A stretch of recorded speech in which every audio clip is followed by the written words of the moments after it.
Welcome to The Art of Catholic. I'm Matthew Leonard, and I have what I believe is going to be a fascinating story for you guys. Before we jump in, I just want to let you know that this episode is brought to you by nextlevelcatholicacademy.com, which is a place where you can go to dive deeply into authentic Catholic spirituality. So if you want to learn how to pray more deeply, you want to develop a deep intimacy with our Lord and Savior Jesus Christ, head over to nextlevelcatholicacademy.com. My guest today is Roy Schoeman, and his conversion story is one of the most fascinating that I have ever listened to. Why? He's going to get into it, but not only did he come into the church after being raised as a Jew, he's a Harvard guy, and by the way, he had a personal apparition of Our Lady, and so it's unique by any count.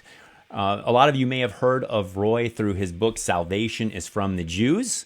You can see a copy of it here. This was published back in 2004 by Ignatius Press. It's got to be a bestseller because I checked and it's still selling very, very well. I remember reading this not long after it was published. I was fascinated. A lot of my friends have said the same thing. It's actually a little shocking to me. It took me this long to invite Roy onto The Art of Catholic. Let me give you a little bit of a thumbnail sketch of who Roy is in addition to his authorship, because he's going to unpack the story. But he, in addition to writing, is a professor as well. He taught at Ave Maria University as well as at Holy Apostles College and Seminary. And before COVID shut him down and shut all of us down, he was traipsing all over the world speaking about the Catholic faith. You can learn more about Roy at salvationisfromthejews.com. And with that, I would like to welcome to The Art of Catholic, Roy Schoeman. Thanks.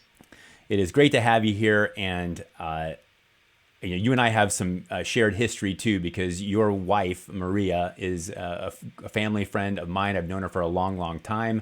And it's actually a little shocking to me that you and I haven't crossed paths before because of our family history. So it's great to have you on the program. And your story, Roy, really, in fact, my father-in-law, who's Dr. Michael Healy, called me, I don't know, about 3 or so weeks ago, and he'd seen your story somewhere else, and he says, Matt, you got to see this. You got to watch this interview with Roy Schoeman. And I did. I watched the whole thing, and it was your conversion story, and I'd heard it before, but it really struck me again deeply, Roy, and I would love for you to share your story with the listeners on The Art of Catholic. So why don't we kind of start with your background and work our way from there? Sure. Well, I was born and raised Jewish. My parents were both German Jewish Holocaust refugees. They had both been raised in Germany, and obviously they both made it out and made it to the United States, where they met and married. And I'm talking about the 50s and the 60s, so there was a lot less integration, let's say, between the Jewish world and the non-Jewish world in the United States in those days. And so the world I grew up in was entirely Jewish. And all our friends were Jewish. All my friends were Jewish. All my parents' friends were Jewish. There actually was still quite a bit of discrimination. Anyway, I remember I was almost out of high school before the local country club decided to allow Jews to apply for membership and stuff like that. So there was it wasn't all self-willed separation, but there was a lot of separation. I went to Jewish religious education from the beginning of school until college, alongside normal school. And I was pretty God-oriented as a child, and took Judaism very seriously. And in my later high school years, I actually became more devout. And I became the disciple of a Hasidic rabbi, the Hasids with the long ear curls and the black coats and stuff. And I actually spent the summer between high school and college living with him and traveling with him in Israel. And I thought about not returning to the United States to begin university, but staying in Israel and entering the closest thing that Judaism has to religious life, which is a life of prayer and study, and they're called yeshivas in Jerusalem. But I didn't. I returned to the United States. I started MIT. I lost my faith at MIT. By the time I got out of there, I was, I don't know whether I was atheist or agnostic, but I was one of those two. And after a few years working, I went on to Harvard Business School. and I did pretty well there. They invited me back to join the faculty as soon as I graduated. And so I found myself on the faculty of Harvard Business School at the ripe old age of 29. And it doesn't seem like anyway, it seems pretty young right now. It is young. That's quite an accomplishment. But anyway, that's really where my witness testimony begins, because that's when the bottom fell out of my world. Because all my life, I felt there has to be real meaning and purpose to life, and I'll come into it when I'm older. As a child, I thought that would come from entering into a personal relationship with God, which I honestly thought would happen at my bar mitzvah, which is when the child is about 13. It's pretty parallel to the Catholic confirmation. There's a ceremony in the synagogue where the child enters into religious adulthood. And I really thought that that's when the veil would drop and I would enter this personal relationship with God. And when that didn't happen, it was actually one of the saddest days of my childhood. But then pretty soon I decided the real meaning and purpose of life would come when I got a driver's license, or when I left home, or if I got into Harvard Business School, or when I began my career. So I always had these external things out there that I had some hope would give my life meaning. But the problem was now I was already more successful than I had ever expected to be, but life still had no meaning or purpose. So I actually fell into the darkest gloom of my life at that point. Because there was no meaning or purpose to anything, and there was nothing I could hope for in the future that would give my life meaning or purpose. So I was walking in nature early one morning. You look like you have a question. Well, I was curious. I mean, when you talk about as a young boy, you thought you were going to enter into a kind of a personal relationship with God at your bar mitzvah. What did that look like to you as a young Jewish boy? Did you have any idea what kind of shape that took? Not externally. In other words, I mean, I think my soul had a picture. I actually think I had a personal relationship with God when I was a very young child. This is like a weird topic, but I actually think I lost it when I began to speak, and I actually think that's normal. I mean, you have a number of children, ask them, but I actually think that when a child is born, there is still some supernatural connection there that they're quite conscious of. What happens when you bring your babies, carry them when you come up to communion? Aren't they looking above the priest's head, looking like they're looking at someone or something? So anyway, I think that there's something there, and I think it gets lost as the child becomes self-conscious, let's say, and learns to speak and enters into the world in a more conscious way. No, that's really fascinating, because I've actually had the same thought. And I think at some point there's a connection that's kind of, I don't want to say severed, but it certainly diminishes as they grow. Yeah. And I was a late speaker, and I was such a late speaker that I actually think I remember the loss of it being associated with entering into the world of language. Wow. So anyway, I didn't have a sense of what that meant from Judaism. I mean, I was needless to say, very happy when I became Catholic, because I was always yearning for some kind of direct connection with God, and you don't really even come across that in the Jewish literature, whereas the Catholic literature is soaked with it, right? Every saint, never mind the mystic saints like Saint Teresa of Avila, it's all about an intimate communion, including an intellectual, knowledge flowing back and forth, conversation flowing back and forth. And I would have been in seventh heaven if I had even had that abstract concept. That doesn't exist in the Jewish literature, for a good reason, which is Jews don't have the vehicles for intimacy with God, let's say, that Christians have through their faith in Jesus, and then 1,000 times more Catholics through their sacramental life. But anyway, so I didn't have a conscious picture of it, but boy, was there something missing, and which I thought of as the meaning of life, but it was actually obviously more than that. So anyway, back to the main storyline. Yes. So I was walking in nature early one morning. That's where I found some comfort, when I received the most spectacular experience in my life, actually.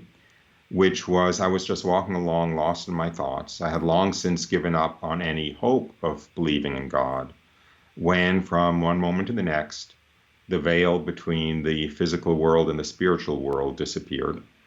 And I found myself looking into the spiritual world.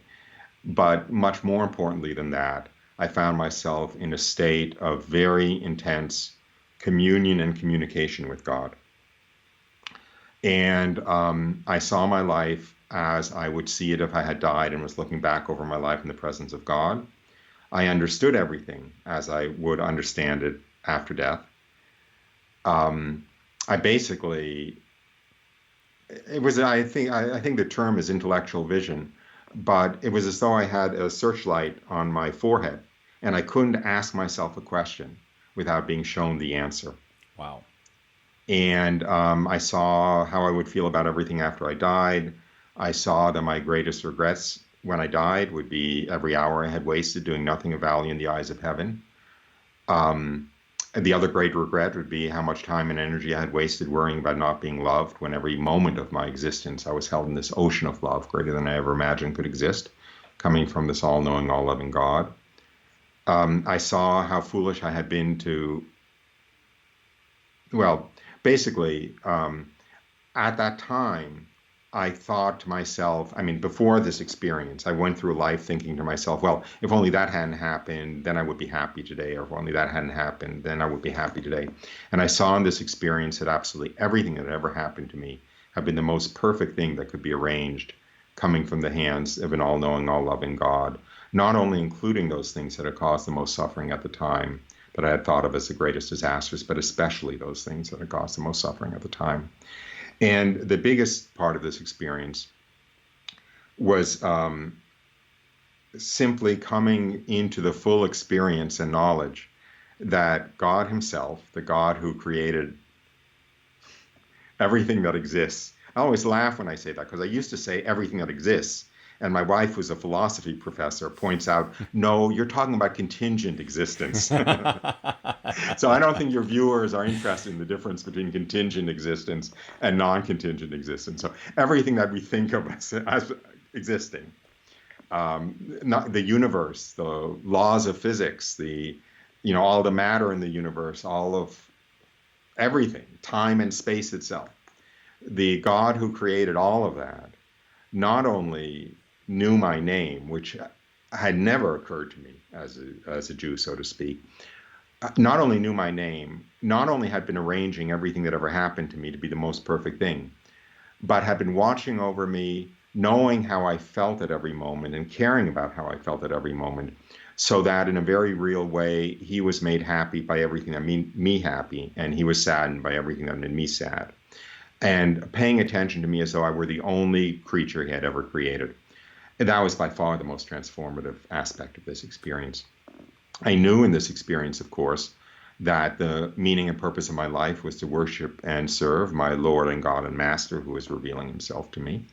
What I didn't know was who he was and what religion this was.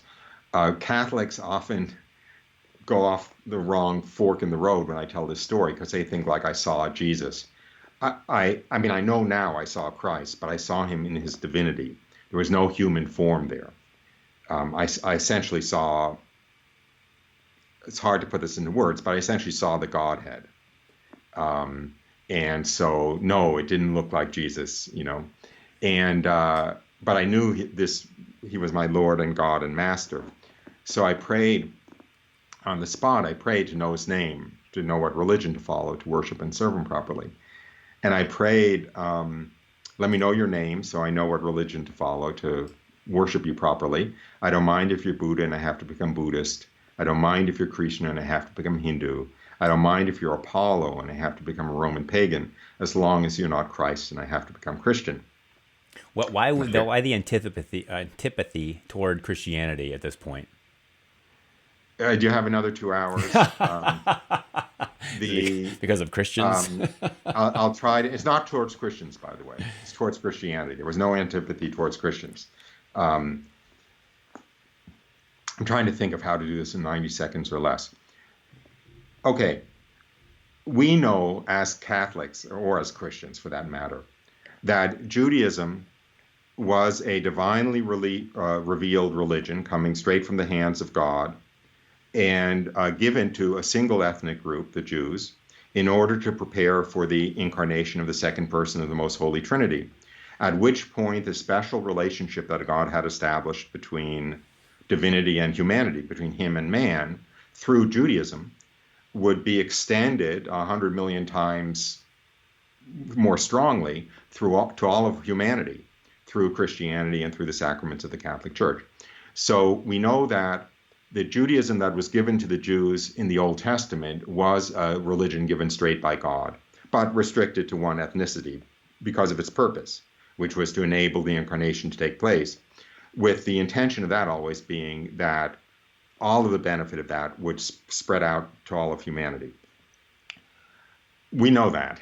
And we know that Jews today who think that the Messiah hasn't come yet and who follow a version of Judaism which had to be invented in the 2nd century with the destruction of Jerusalem and therefore the destruction of sacramental Judaism, because the Judaism given to the Jews in the Old Testament required the temple, which was destroyed and could no longer be rebuilt. So the rabbis had to kind of redefine redefine Judaism without the temple. Then that's known as Rabbinic Judaism, and it came up in about the 2nd century, 3rd century, and that's what Jews follow today. Now we know they're missing the boat, okay? However, from their perspective, the Messiah has not yet come yet, and the Jews had been going along out fine. Actually, they were actually quite favored in the Roman Empire. You probably know that. That's part of the reason for the conflict between the early Christians and the Jews, was because the Jews had privileges that weren't extended to the Christians. Anyway, that's another topic. I'm a professor at heart, so I get very pedantic. But anyway, from the Jewish perspective, everything was fine until this false Messiah came along, Jesus, and his followers made him out to be the Messiah and made him out to be God, and invented this new religion, which was a terrible apostasy and perversion of Judaism, called Christianity. And they had this story that may or may not be true, that he was horribly killed and crucified on order of the Jews. And as a result, for the last 2,000 years, the Jews have been hounded and persecuted everywhere they went because of this apostasy of Christianity. So all of the suffering of the Jews for the last 2,000 years is due to this miscreant Jesus. Gotcha. Okay. Understood. Okay. So you're in the midst of this kind of theophany. Yes, absolutely theophany. Anyway, all I wanted to know, I mean, I knew the meaning and purpose of my life and everything. I didn't know who this was and what religion it was. I went back home happier than I had ever been. I knew there was no reason to be anxious about anything. I knew that we live forever. I knew that every moment has a potential, this infinite depth of meaning, because it has the possibility of doing something of value in the eyes of heaven, for which we will very literally be rewarded for all eternity. I saw how foolish I had been, because I had been putting my effort into things that wouldn't do me any good at all, even 100 years later after I was dead. If I want to be smart and selfish, the only thing that made sense would be to try to be as much like Mother Teresa as possible. Right. So I went back home. I had lost, first of all, boy, my head was exploding, and I could not talk about this. I couldn't care about anything else. That's a disadvantage that cradle Catholics have, is they get this with their mother's milk, so they don't realize how mind-blowing it is. But if it's true, in a way, nothing else matters in comparison to it. There's no question about that. And instantly, teaching Harvard MBAs how to make a little more money, meant nothing. I lost all interest in it. All I wanted to do was pursue this experience. And every night before going to sleep, I would say a short prayer I had made up to know the name of my Lord and Master and God who had revealed himself to me that day.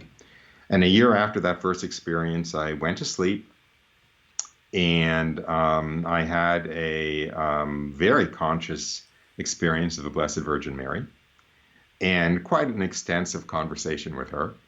And the next morning when I woke up, I knew who the Blessed Virgin Mary was, and I knew it had been Christ in that first experience.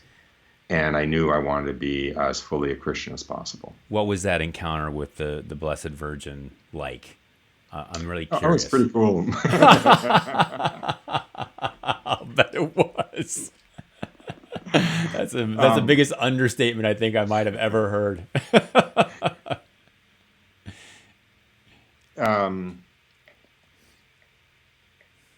I don't know why I'm feeling shy. I don't usually feel shy. I'm not going to do it. I mean, I have to kind of go with my heart, so I'm not going to do it full justice right now. Maybe it's the Jewish side of me, but I'll put in an advertisement. People can look at my own YouTube videos, Yeah, that's the truth. no paywall, and get the whole story. Um, but anyway, I don't know why I feel a little reticent, but And, in any case, to be in her presence was absolutely overwhelming. To feel the love that flowed from her was to be lifted up into a state of ecstasy. She offered to answer any questions I might have for her, so I asked her about 6 or 7 questions, which she answered. And then she spoke to me a bit longer. And then when the audience was over, I went back to sleep. I was physically asleep during this experience. I know that now. I didn't think I was at the time, but I know that now. And the next morning when I woke up, I really knew who the Blessed Virgin Mary was. I knew that all the grace that flows from divinity into humanity flows through her. I saw that in this experience. I also knew, I simultaneously knew who she was in the sense that she really is the mediatrix of all grace. But I also knew that at one point I asked her, how can it be? How is it possible that you're so glorious, that you're so exalted, that you're so magnificent? And her reply was to look at me with pity and shake her head and say, oh no, you don't understand anything. I'm nothing. I'm a creature. I'm a created thing. He's everything. So I really also understood. I mean, it's really hard not to worship her when one is in her presence. But she set me straight about that. Boy, did she set me straight about that. you asked her her favorite prayer as well, did you not? In the conversation between the two. Well, you cheated, right? You've got the answer book in front of you. No, I find this encounter so fascinating, Roy, because my own conversion into Catholicism, Mary was my biggest issue. Like, I had so much baggage about her, and now when I listen to people who are moving into even people who have visions of heaven, so to speak, and I died and went to heaven or whatever, my spidey sense is always tingling if I never hear anything about Our Lady eventually somehow making her way into the picture. And for you to have this great grace. Well, I had if Mary was the biggest impediment for you, Jesus was the biggest impediment for me. Okay. And the only thing that could bring me across that abyss was Mary, because Mary was never a threatening figure. First of all, I didn't even know who she was. I mean, I barely knew that she existed. All I knew was from Christmas carols, and literally when I heard Silent Night and it said round young virgin, I thought that referred to her being pregnant, that she was a round young virgin. I knew nothing.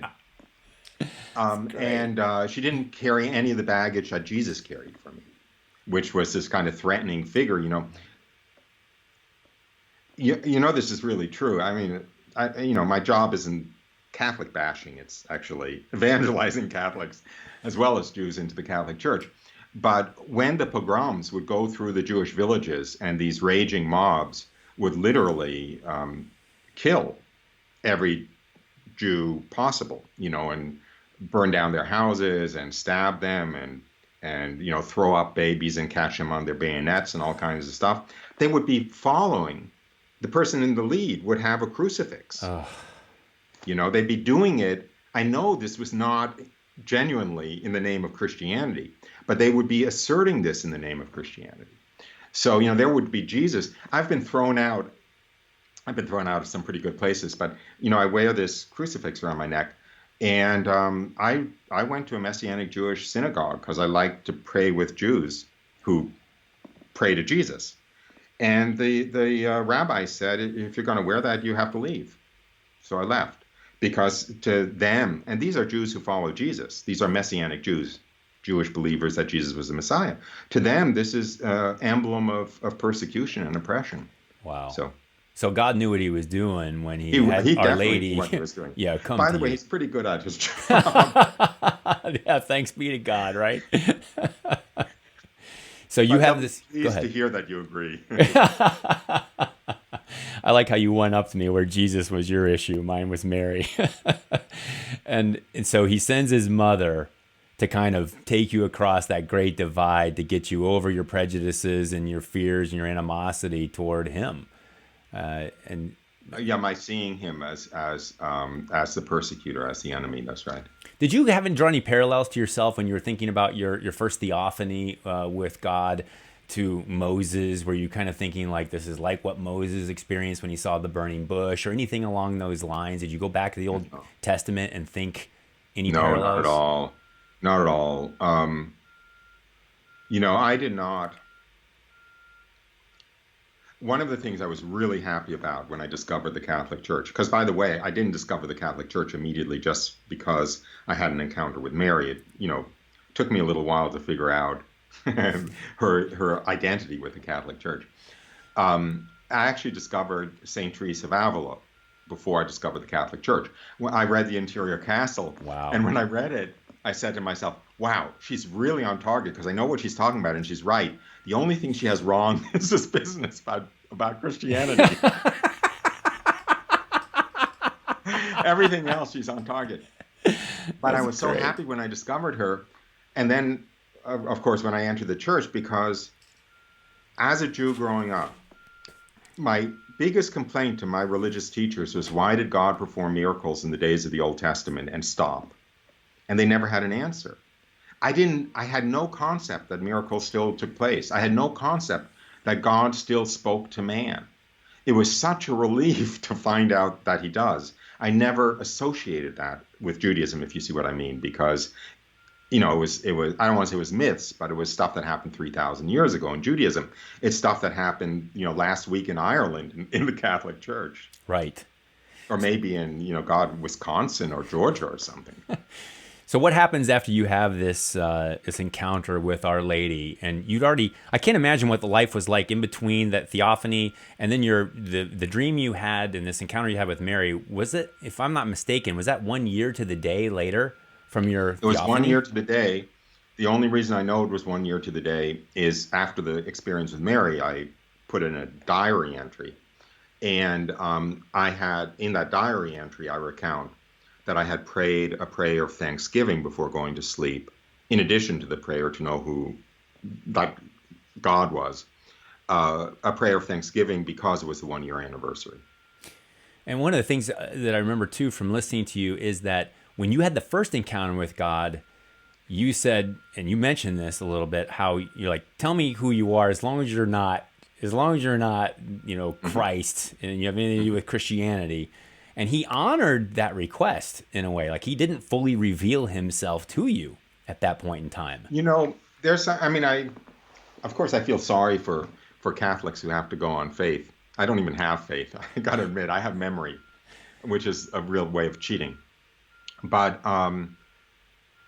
one of the things I'm totally convinced of is that, you asked whether this reminded me of Moses and the burning bush. Every direct intervention by God is absolutely unique. He does not work the same way twice with two different people. He doesn't have a standard playbook. It's always because my vocation or whatever, my ministry means that I talk to a lot of people who have had similar experiences. Some of them are public figures with their experiences, and some of them are just anonymous people. Every single one is tuned, is perfectly designed for that individual, for where they are, what their problems are, what they're willing to hear, what they're not willing to hear. He really knows what he's doing, and he's outside of time. So he knows what the long-term effect will be or would be of different approaches. So, he's not gonna put a foot wrong. He's not going to, if I had known that it was Christ, I probably would not have followed in the right way. And I'll tell us something else, just because no one's just you and me, right? So no one else will ever find out. I was not even shown the seriousness of the sin I was in at the time, because he knew that if I knew at the time everything I would have to give up to follow him, it would have been a hard sell. He revealed that gradually, step by step, giving up, I'm not going to go into my chain of vices, but, giving up one thing after another. I will, in my own defense, say the hardest thing to give up was downhill skiing. That was like the last thing I was willing to give up. But anyway, and that was only a couple of years later that he made it clear that I would have to give up downhill skiing. And not because there's anything wrong with it. We all know that St. John Paul II was very fond of it, but it was actually my God in those days. So anyway, no two of these theophanies are similar or are identical.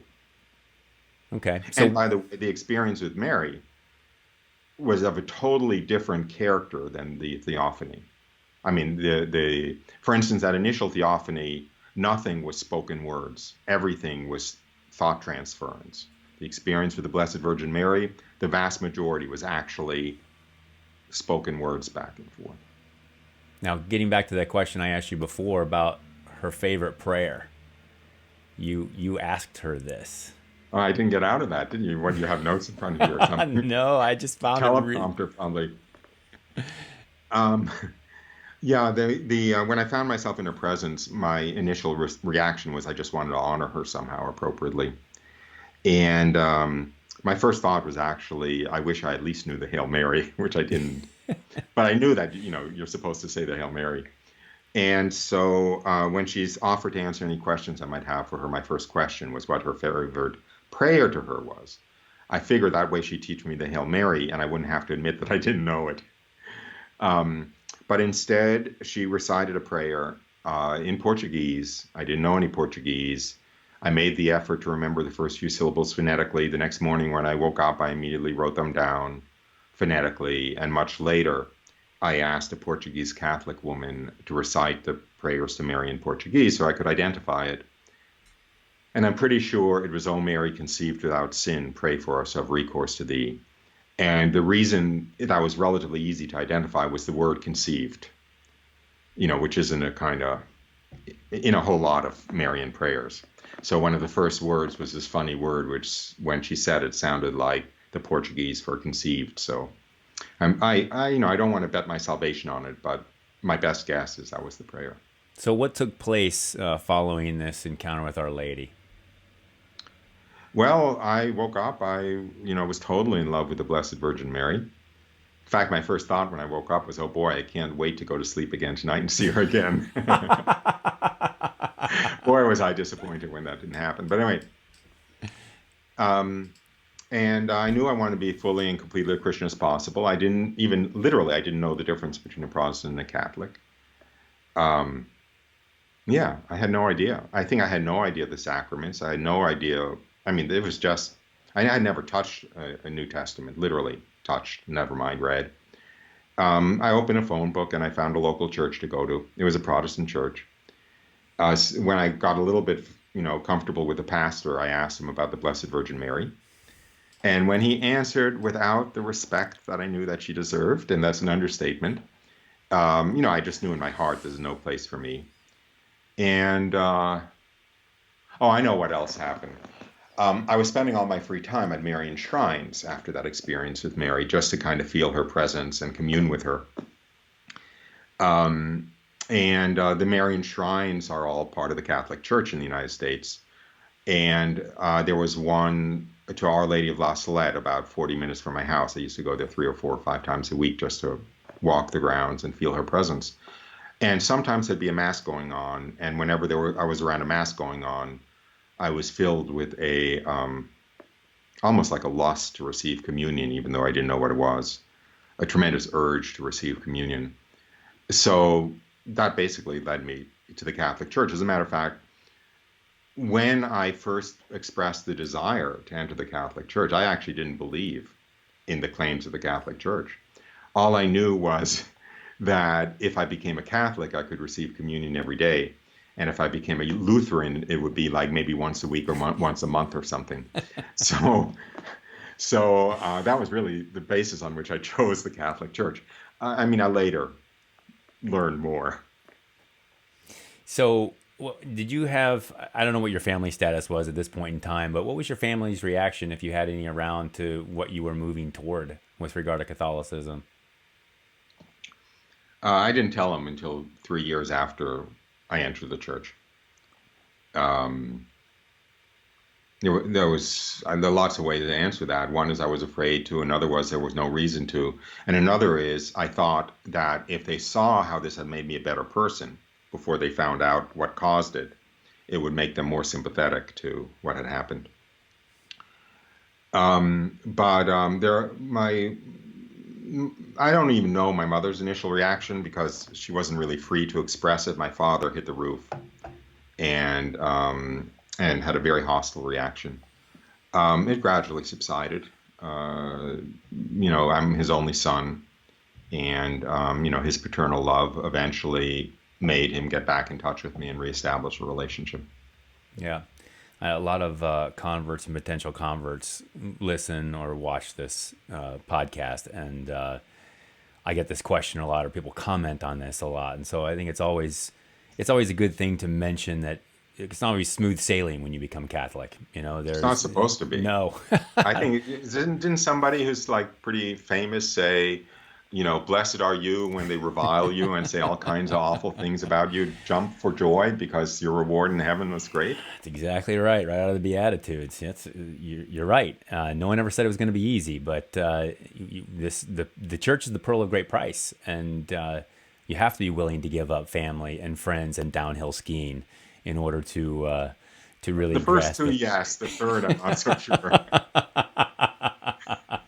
Were there other converts in that you kind of looked to from Judaism that kind of helped you along? Oh, I'm gonna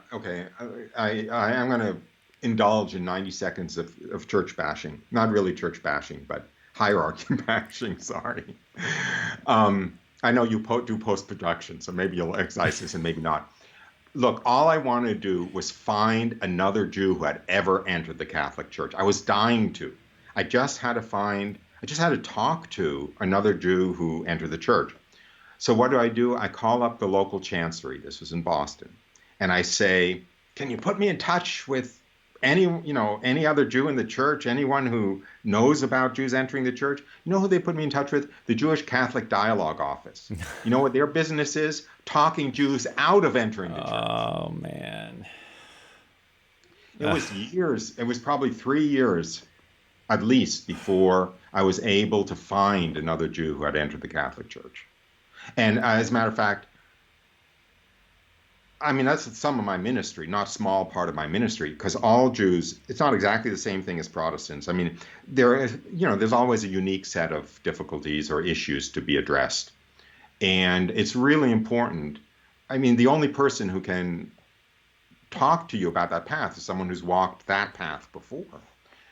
So one of my early initiatives was to try to get as many chanceries as possible in the United States to just have a phone number so that when a Jew calls and says, I'm interested in the Catholic Church, is there anyone I can talk to? They have a phone number to give of a Jew who's entered the Catholic Church. Even that would be a tremendous boon. Now, you mentioned a couple of guys, at least in Salvations from the Jews, that had an impact on you. At least their stories are in here. Alphonse Ratisbon is one of them. Rabbi. You're not peddling my second book, which is nothing but Jewish Catholic stories. I don't happen to have it in front of me. I did see the fact of it, and I forgot to mention it in your bio. So tell everyone what the name of that is again. How antisocial is it for me to grab a copy? Do it. I only have about 4,000 here.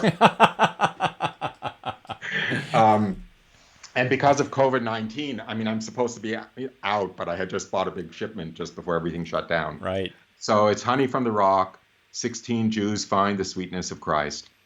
Wonderful. And I only found, I found out about those converts, but it was long after I entered the church.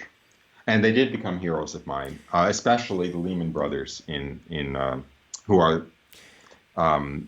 were twin brothers, Jewish brothers in the middle of the 19th century in France who became very notable Catholics. Have you seen any kind of an uptick in the movement of Jews into Catholicism? I have seen a huge uptick in the movement of Jews into Christianity. Huge. The entire phenomenon of Messianic Judaism. It didn't exist before 1968. And now there are over a 250,000 members of Messianic Jewish congregations in the United States. There isn't a town in Israel without a Messianic Jewish congregation. Messianic Jewish basically just refers to Jews who recognize Jesus as the Messiah. Not a whole lot of Jews who, well, okay, generally when a Jew comes to faith in Jesus, it's miraculous. I mean, even St. Paul already said that, right? He said, Greeks seek wisdom, but Jews require signs, right? We're so stubborn and hard-hearted and stuff, stiff-necked. And it's true. Okay, so Jesus makes himself known to a Jew. They call the chancery and they get told, forget it. They call the local evangelical congregation and welcomes them with open arms. The evangelicals, the Baptists, they have ministries to evangelize Jews. It's anathema in the Catholic Church. I've been banned from a diocese for encouraging prayer for the conversion of Jews by the bishop, Catholic, supposedly. Never mind. Is the fact that, so growing up evangelical, my dad was a Methodist pastor, then we were kind of more loosey-goosey evangelical and charismatic for a while. So I've been around the Protestant bloc a lot. One of the reasons why a lot of the Protestants I knew focused on Judaism and had a love, even politically speaking, of Israel's because it played into their eschatology. They wanted to see the temple get rebuilt because animal sacrifice had to start again, which would bring the second coming, and Jesus would come, rapture would happen, yada, yada, yada. And you and I had talked a couple of days ago, and I told you the story about my Jewish attorney, who is a really great friend of mine. And I asked him once why it is he had antipathy toward Christianity when so many Protestant Christians and Catholics love Jews. And his response was, because you guys just want to use us for your end times. And that, to me, in looking back anyway, was one of the reasons why we had such a love, quote unquote, of Jews, is because it would help bring in the reign of Jesus Christ.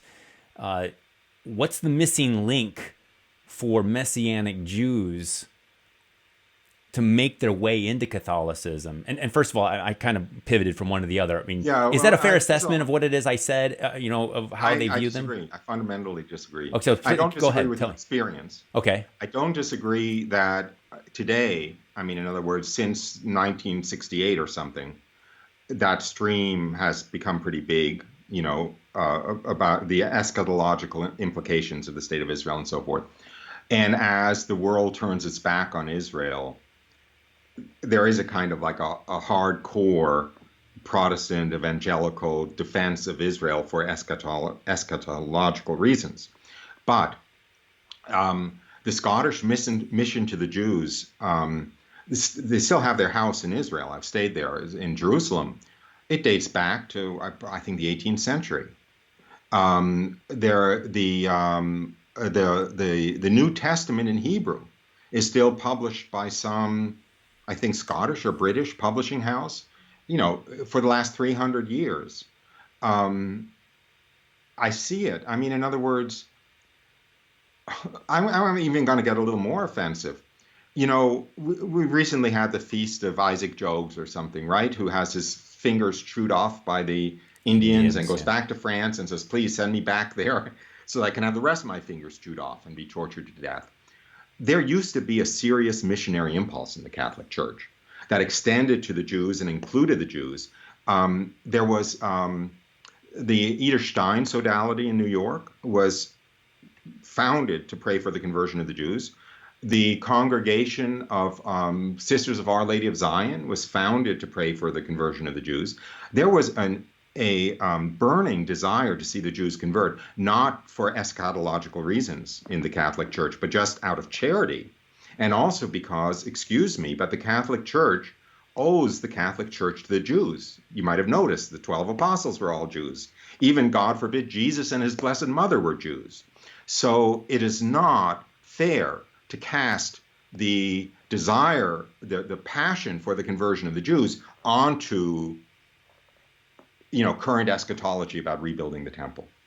Okay, I'm sorry. No, I'm talking about what I was talking about was my Protestant experience growing up and why our emphasis Yeah, I was know, but upon them in my okay, small well, let me world. finish the thought then. And Okay. I don't disagree with your experience, needless to say. But before World War II, the burning heart for the conversion of the Jews was shared by Protestants and the Catholic Church. That's my point. Since World War II and since the Second Vatican Council, you know, the Catholic Church has gotten embarrassed out of caring about the conversion of the Jews. So my point is not that it's Protestants who have this special reason for caring about the conversion of the Jews, but the Catholic Church has a special reason for turning their back on the Jews, which is they want everyone to like them and be friends. And it antagonizes the Jewish community if you say anything about the need that Jews have for Jesus.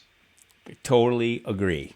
Absolutely agree. In fact, I think it's not just for the Jews. I think it's for the world in general. Yes, exactly. We need that missionary impulse back. And Exactly. It's the I'm okay, you're okay. Yeah. We don't want to be triumphalistic. No, this drives me crazy, Roy. I mean, think about this. We have we number over 1 billion people in the world, and yet we have completely lost our place as the dictator of culture, right? Of how the world moves, even though we have so many of us. Why? Because we all look like them, we talk like them, we live like them. So what is it about Catholics in general that's going to cause anybody else to turn and take notice of our lives so then we can be evangelizers, right? We're not blinking, like we're not neon signs for Jesus anymore, which is a fundamental way of living that should attract people to what it is that we have, because it's about Christ. You're right. I mean, we are set apart because of Jesus Christ.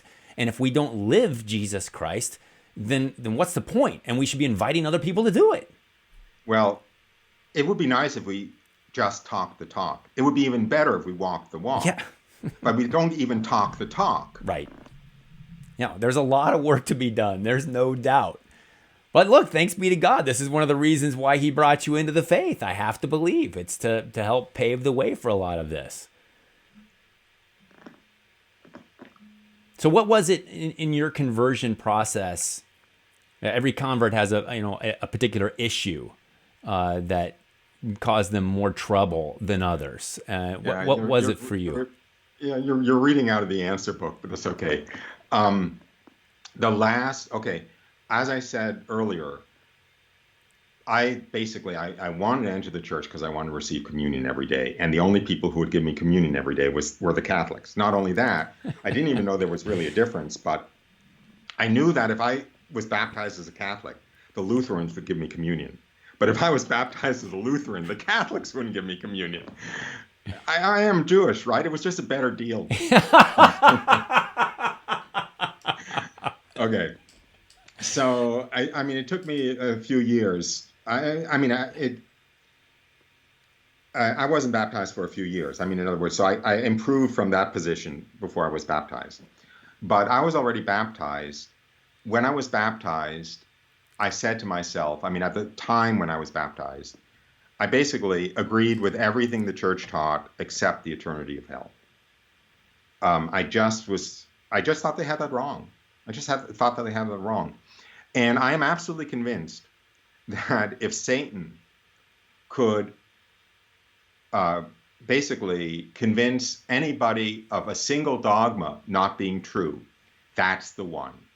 Because if hell is not for all eternity, in a sense, anything goes. Right? Eventually, you all end up in heaven. You know, who cares about anything else? If hell is forever, and what happens, you know, the state of things the moment you die fixes things for all eternity, all of a sudden, you're playing for real money, right? You're at the grown-ups table. So, and that's what I think it was. I think that the devil knew perfectly well that the absolute ironclad defender of morality is the eternity of hell. So anyway, I wasn't, I just thought I knew better. That's all. I didn't even realize how scandalous it was not to believe in one particular, it's just one dogma. You have 700 dogmas. This is just one. And, but I had I did the 30-day Ignatian retreat as a hanger-on of the Oblates of the Virgin Mary. I mean, I was considering them. And I did the retreat under their novice master. And I remember going in, every day you meet with the director and you go through your meditations and stuff. And the first week is all about hell, actually, in the 30-day exercises. And I just, casually said, well, of course I believe in hell. I just don't think it's forever. He just looked, he looked actually like he couldn't comprehend. He just looked kind of stunned and said, what do you mean you don't believe it? It's dogma. You have to believe it. And that's when the penny dropped. And I realized it's not up to us to figure out what's true and what's not. If it's dogma, it's true because essentially it's been revealed as truth. And it's not something that we have to evaluate and decide is true. So that was the last penny to drop. So you had to fall back on the authority, basically, of the church and say, if they're right about one thing, they're right about everything. No, that's not. That's if I can say so, kind of maybe more of a Protestant way of processing the information. I'm not trying to slur you, but no slur taken. What? No slur taken. I didn't think of it that way, and I actually still don't think of the authority of the church in that way. I mean, I believe in the authority of the church, but I see it in terms of revelation. That basically you have some content that's been divinely revealed, and that comes from God, and that is sacred scripture, and that is the understanding of sacred scripture as it flows through the magisterium. And I probably should think of it in terms of the authority of the church, but I don't. I think of it as having shifted into the bucket of revelation, of divine revelation, and I accept it because it's divine revelation. Maybe that's a kind of a not perfect way of seeing it, but that's... No, it's interesting, the kind of lens through which you see it, versus, I don't say verses because I agree with you, but for me, the principle of non-contradiction was a big one for me to actually move into the church, because I'd had so much varied experience in Protestantism. And so many different people saying this is true, that's true, and all going from the same source, the scripture, that once I encountered the authority of the church and I realized I wasn't the final authority figure, that it was a safe bet, so to speak. Yeah. Of course, now that you're in the church, you don't hear any of those contradictory views anymore. Well, we have the development of doctrine. But yeah, there are some interesting things being posited these days. You can't invite a Jew on and not expect to be needled a little bit. It's fine. We're both in the same family. And who says the families don't ever bicker, right? I heard a comment. I want to pivot a little bit to some of the things that you get into in Salvations from the Jews, because this is really, I encourage everyone who's listening, watching, to take a look at this book and read it. It really is fascinating, and you learn a lot. And one of the things that you kind of bring out in the book is, and it's a statement that I've heard you make previously, is that Catholicism is post-Messianic Judaism and Judaism is pre-Messianic Catholicism. Yeah, I couldn't understand why they're seen as two different religions, and that's why I wrote the book in a large extent. It's one plan of salvation that God came up with in the Garden of Eden already, to restore man not only to the original state he had as Adam, which was a pretty good state, right? No death, no suffering, no real work, and just intimacy with God from right creation for all eternity. He knew, as soon as Adam fell, that at some point in the future he would restore man not just to that state, but to an infinitely higher state, through the incarnation of the second person of the Most Holy Trinity as a man. Now, if that was going to happen, he would have to take a certain people, separate them out from all the other people on earth for about 2,000 years, while he gave them a tremendous amount of divine revelation to prepare the way for the incarnation, and to be the foundation of spreading the new religion, so to speak, the new relationship between God and man throughout the world. And that's what the Jews were. And they were invited into this very special relationship, and they were given Judaism in order to enable the incarnation to take place.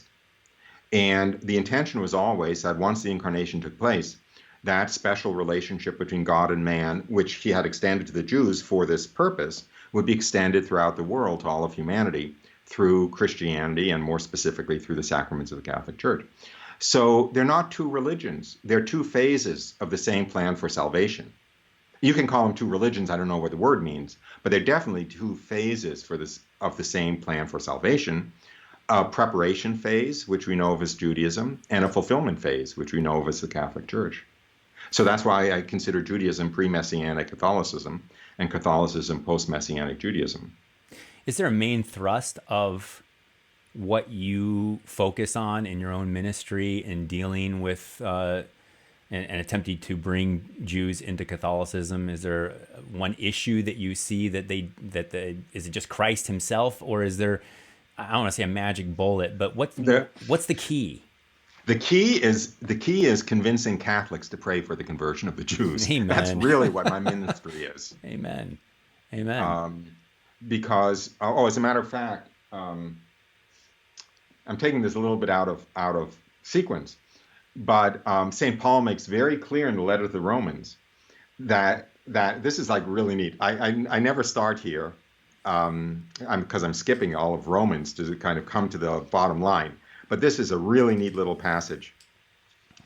Basically, the picture that St. Paul paints in Romans 11 is that God first came to the Jews. The Jews rejected Christ, but because it was necessary for them to reject Christ for the church to spread properly throughout the Gentile world, so the greatest gift that God ever gave mankind, which is the relationship with him through the Catholic Church, went to the Gentile world. Well, I'll just read the passage before I tie myself in knots.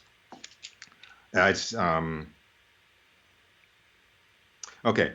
As regards the gospel, the Jews, they, meaning the Jews, are enemies of God for your sake.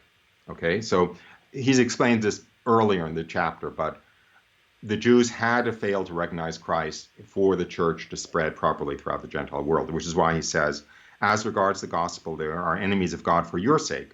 But as regards election, they are beloved for the sake of their forefathers, for the gifts and the call of God are irrevocable. Just as you were once disobedient to God, but have now received mercy because of their disobedience. In other words, the failure of the Jews to follow Christ was necessary for the Gentile world to receive God's mercy, that is, to be brought into the church. So they have now been disobedient. In other words, the Jews aren't following Christ, right? They have now been disobedient, in order that by the mercy shown to you, they also may receive mercy. By the mercy shown to you. In other words, St. Paul is making clear that God wants, just as the Gentiles owe the church to the Jews, God wants the Jews to owe the church to the Gentiles.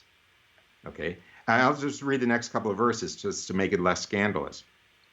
Just as you were once disobedient to God, but now have received mercy because of their disobedience, so they have now been disobedient, in order that by the mercy shown to you, they also may receive mercy.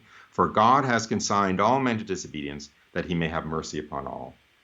So there's this, really beautiful kind of symmetry, poetry, jujitsu, if you will, that as the church came to the Gentiles through the Jews, God wants the church to come to the Jews through the Gentiles.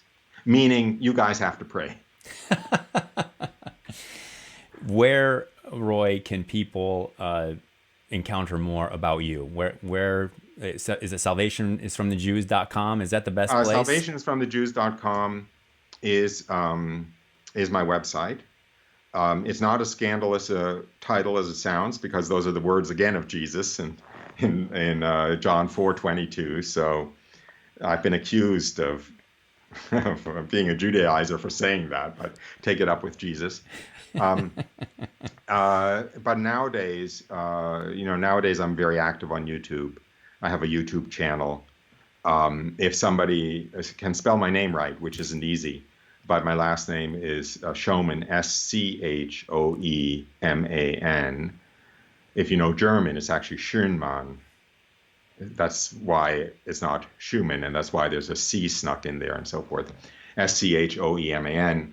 I have a lot of stuff on YouTube. I have a lot of tons and tons of witness testimonies and talks and teachings of all kinds of different things, but they all revolve around the intersection of Judaism and the Catholic Church. That's wonderful. I really believe that if we were able to not just explain, but as you point out, pray more effectively, that we would see a deluge of our Jewish brothers and sisters coming into the Catholic Church because of exactly what you said. It is an extension and fulfillment of what was begun back in the Old Testament. Yeah, it's the continuation of Judaism. They just kind of missed the boat. Yeah, so I've got one more question for you that I'll stick behind the Patreons at Patreon. But